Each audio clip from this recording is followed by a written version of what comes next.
नमस्कार किसान भाइयों। जब हम खेती की बात करते हैं तो उसकी शुरुआत होती है एक छोटे से बीज से। वह बीज देखने में तो एक मामूली सा दाना लगता है, लेकिन उसके अंदर एक विशाल वृक्ष और हजारों फलों का भविष्य छिपा होता है। आज के समय में जब हम बीज भंडार पर जाते हैं तो हम अक्सर देसी या ओपी ओपन पॉलिनेटेड बीज की जगह हाइब्रिड बीज की मांग करते हैं। हम एक छोटी सी थैली के लिए हजारों रुपए चुकाते हैं। मन में कई बार सवाल उठता है कि आखिर इन बीजों में ऐसा क्या जादू है? क्यों ये बीज इतने महंगे होते हैं? क्या यह सिर्फ कंपनियों का मुनाफा है या इसके पीछे सच में कोई बहुत बड़ा विज्ञान और मेहनत है? और सबसे बड़ा सवाल, आखिर यह F1 हाइब्रिड बनता कैसे है? क्या इसे फैक्ट्री में मशीनों द्वारा छापा जाता है? आज का यह वीडियो आपके इन सभी सवालों का जवाब देगा। आज हम आपको खेतों की उस प्रयोगशाला लैब में लेकर चलेंगे जहां वैज्ञानिक एक एक फूल के साथ बारीक कारीगरी करके इस बीज का निर्माण करते हैं। यह जानकारी इतनी गहरी और तकनीकी है कि इसे समझने के बाद आप बीज को सिर्फ एक दाना नहीं बल्कि विज्ञान का एक चमत्कार मानेंगे। तो चलिए शुरू करते हैं F1 हाइब्रिड बीज बनने की इस अद्भुत यात्रा को। सबसे पहले हमें यह समझना होगा कि हाइब्रिड शब्द का मतलब क्या है। साधारण भाषा में हाइब्रिड का अर्थ है दो अलग अलग गुणों का मिलन। जब हम एक बहुत अच्छी उपज देने वाले पौधे का मिलन एक ऐसे पौधे से कराते हैं जिसमें बीमारी नहीं लगती, तो हमें जो संतान मिलती है उसमें दोनों के गुण आ जाते हैं। वह उपज भी ज्यादा देती है और बीमार भी नहीं पड़ती। लेकिन यह सुनने में जितना आसान लगता है, करने में उतना ही जटिल है। इस विज्ञान की नींव रखी थी ग्रेगर मेंडल ने। उन्होंने मटर के दानों पर प्रयोग करके दुनिया को बताया था कि पौधों में भी माता और पिता के गुण बच्चों में जाते हैं। हाइब्रिड बीज बनाने की प्रक्रिया में सबसे पहला शब्द जो आपको समझना है वह है F1। F का मतलब होता है फीलियल यानी संतान या पीढ़ी, और 1 का मतलब है पहली, यानी जब दो बिल्कुल अलग अलग खानदान के पौधों का क्रॉस कराया जाता है तो उससे जो पहली पीढ़ी पैदा होती है उसे F1 कहते हैं। लेकिन किसान भाइयों, यहां एक पेंच है। आप खेत के किसी भी दो पौधों को मिलाकर अच्छा हाइब्रिड नहीं बना सकते। हाइब्रिड बनाने के लिए वैज्ञानिकों को सबसे पहले शुद्ध माता पिता तैयार करने पड़ते हैं, और यही इस पूरी प्रक्रिया का सबसे लंबा और कठिन हिस्सा है। अब हम बात करेंगे उस प्रक्रिया की जो हाइब्रिड बीज बाजार में आने से 7 से 8 साल पहले शुरू होती है। इसे कहते हैं प्योर लाइन सिलेक्शन या इनब्रीडिंग। हाइब्रिड बनाने के लिए हमें दो ऐसे पौधे चाहिए जिनके गुण बिल्कुल स्थिर फिक्स्ड हों। मान लीजिए वैज्ञानिकों को एक ऐसा टमाटर बनाना है जो लाल रंग का हो और जिसका छिलका मोटा हो ताकि ट्रांसपोर्ट में खराब ना हो। इसके लिए वे एक ऐसा पौधा चुनेंगे जिसके फल लाल हैं। लेकिन समस्या यह है कि खेत में प्राकृतिक रूप से उगने वाले पौधों में गुण मिले जुले होते हैं। हो सकता है उस लाल टमाटर के बीज से अगला पौधा पीले टमाटर का निकल आए। इसे अशुद्ध या हेटेरोजाइगस कहते हैं। इस अशुद्धता को खत्म करने के लिए वैज्ञानिक इनब्रीडिंग करते हैं। इनब्रीडिंग का मतलब है स्वपरागण, सेल्फ पॉलिनेशन, यानी एक पौधे के फूल के नर भाग परागकण को उसी फूल के मादा भाग पर डाला जाता है। बाहर से किसी दूसरे पौधे का परागकण नहीं आने दिया जाता। जब इस बीज को अगले साल बोते हैं तो फिर से उसी के फूल का परागकण उसी में डालते हैं। ऐसा लगातार 6 से 7 पीढ़ियों तक, यानी 6 से 7 साल तक किया जाता है। 7 साल तक बार बार खुद से ही क्रॉस कराने पर पौधे के सारे छिपे हुए खराब गुण बाहर निकल जाते हैं और अच्छे गुण स्थिर हो जाते हैं। 7 साल बाद जो पौधा मिलता है उसे वैज्ञानिक भाषा में इनब्रेड लाइन या प्योर लाइन कहते हैं। अब यह पौधा समयुग्मजी होमोजाइगस हो चुका है। इसका मतलब यह है कि अगर आप इस पौधे के 1 लाख बीज भी बोएंगे तो 1 लाख के 1 लाख पौधे बिल्कुल फोटोकॉपी की तरह एक जैसे होंगे। उतनी ही ऊंचाई, उतने ही पत्ते, वैसे ही फल। हाइब्रिड बीज बनाने के लिए हमें ऐसी दो अलग अलग प्योर लाइंस चाहिए होती हैं। एक लाइन को हम मादा फीमेल पेरेंट बनाते हैं और दूसरी लाइन को नर मेल पेरेंट। मान लीजिए लाइन ए मादा जिसके फल बहुत ज्यादा लगते हैं लेकिन बीमारी जल्दी लग जाती है। लाइन बी, नर, जिसके फल कम लगते हैं लेकिन उसमें कोई बीमारी नहीं आती और वह सूखा भी सहन कर सकता है। अब इन दोनों का मिलन कराकर हमें एक ऐसा सुपर बच्चा बनाना है जिसमें मां की ज्यादा पैदावार और पिता की बीमारी से लड़ने की ताकत दोनों आ जाएं। अब आता है वह चरण जहां असली एक्शन होता है। यह काम खेतों में होता है और इसमें बहुत ही कुशल श्रमिकों, लेबर की जरूरत होती है। स्टेप 1, बुवाई और निकिंग। निकिंग, नर और मादा लाइन के बीजों को खेत में एक खास अनुपात में बोया जाता है। अक्सर 4 लाइन मादा की और फिर 2 लाइन नर की लगाई जाती हैं, 4:2 का। लेकिन यहां एक बहुत बड़ी तकनीकी समस्या आती है जिसे निकिंग कहते हैं। सोचिए, अगर नर पौधे में फूल 10 दिन पहले आ गए और मादा पौधे में फूल 10 दिन बाद आए तो क्रॉस कैसे होगा? परागकण तो बर्बाद हो जाएंगे।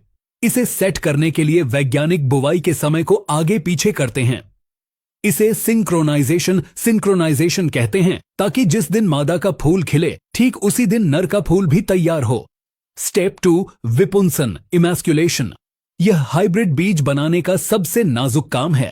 ज्यादातर फसलों में जैसे टमाटर, मिर्च या कपास में फूल उभयलिंगी, बाइसेक्सुअल होते हैं, यानी एक ही फूल में नर भाग परागकोश और मादा भाग स्त्री केसर दोनों होते हैं।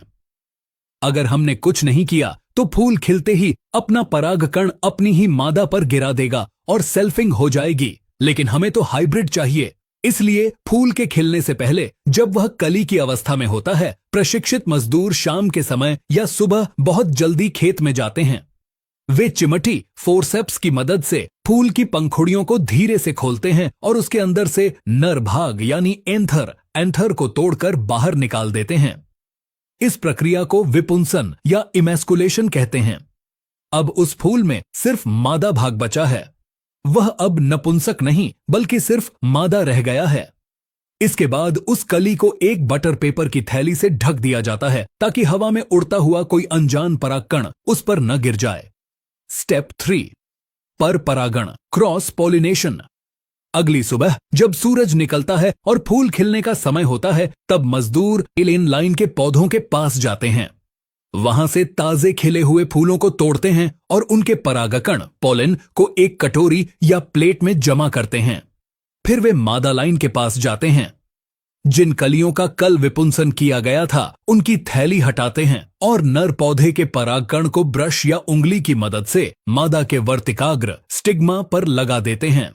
परागण करने के तुरंत बाद उस फूल को वापस थैली से ढक दिया जाता है और उस पर एक टैग लगा दिया जाता है। इस टैग पर तारीख और नर मादा का कोड लिखा होता है। यह काम एक एक फूल के साथ हाथ से करना पड़ता है। सोचिए, 1 एकड़ में लाखों फूल होते हैं और हर फूल के साथ यह ऑपरेशन करना पड़ता है। यही कारण है कि हाइब्रिड बीज इतना महंगा होता है। इसमें लेबर का खर्च बहुत ज्यादा होता है। अब आप सोच रहे होंगे कि क्या हर फसल में हाथ से फूल खोले जाते हैं? मक्का या ज्वार जैसी फसलों में जहां करोड़ों छोटे छोटे फूल होते हैं, वहां हाथ से विपुंसन करना असंभव है। वहां वैज्ञानिक एक कुदरती करिश्मे का इस्तेमाल करते हैं जिसे कहते हैं मेल स्टेरिलिटी। यह टेक्निकल एग्रीकल्चर की दुनिया का ब्रह्मास्त्र है। वैज्ञानिक जेनेटिक्स की मदद से ऐसी मादा लाइन तैयार करते हैं जो प्राकृतिक रूप से बांझ होती है, यानी उसके फूलों में नर भाग परागकण बनता ही नहीं है या वह खराब होता है। इसे CMS cytoplasmic male sterility system कहते हैं।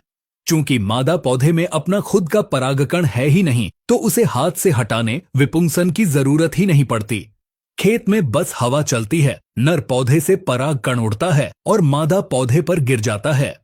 इससे हाइब्रिड बीज बनाने का खर्च कम हो जाता है और बड़े पैमाने पर उत्पादन संभव हो पाता है। ज्वार, बाजरा और मक्का के हाइब्रिड बीज इसी तकनीक से बनते हैं। जब मादा पौधे पर फल लगता है और वह पक जाता है, तो उस फल के अंदर जो बीज होते हैं वह F1 हाइब्रिड होते हैं। इस बीज को जब किसान अपने खेत में लगाता है तो एक चमत्कार होता है जिसे विज्ञान में हेट्रोसिस या हाइब्रिड विगर कहते हैं। हेट्रोसिस का मतलब है कि बच्चा अपने मां और बाप दोनों से ज्यादा ताकतवर निकलता है। उसकी जड़ें गहरी होती हैं, तना मोटा होता है और वह विपरीत मौसम को भी झेल जाता है। यह प्रकृति का नियम है कि जब दो दूर के जीन मिलते हैं तो जीवन शक्ति बढ़ जाती है। लेकिन किसान इसे दोबारा क्यों नहीं बना सकता? Why not save seeds? यह वीडियो का सबसे महत्वपूर्ण हिस्सा है। अक्सर किसान भाई सोचते हैं कि कंपनी वाले बीज दोबारा बोने से इसलिए मना करते हैं ताकि उनका बीज बिकता रहे। यह सच नहीं है। इसका कारण मेंडल का पृथक्करण का नियम, लॉ ऑफ सेग्रीगेशन है।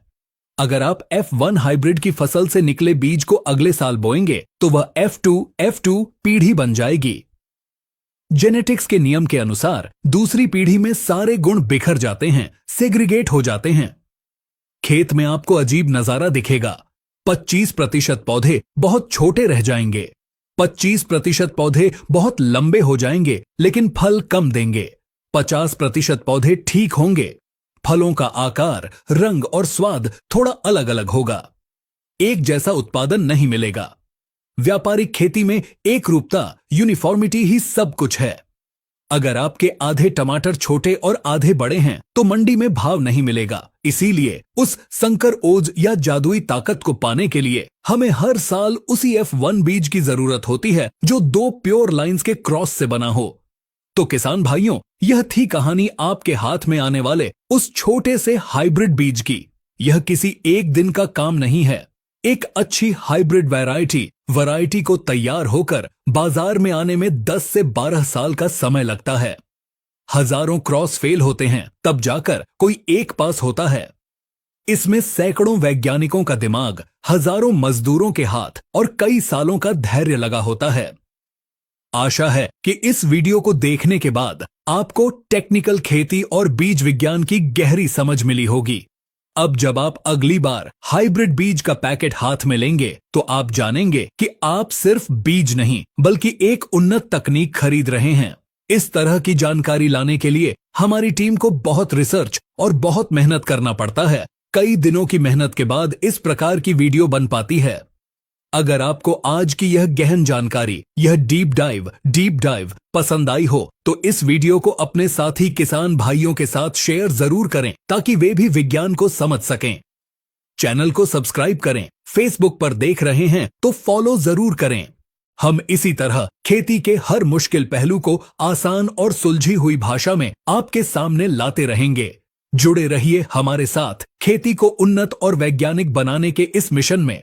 जय जवान, जय किसान, जय विज्ञान। धन्यवाद।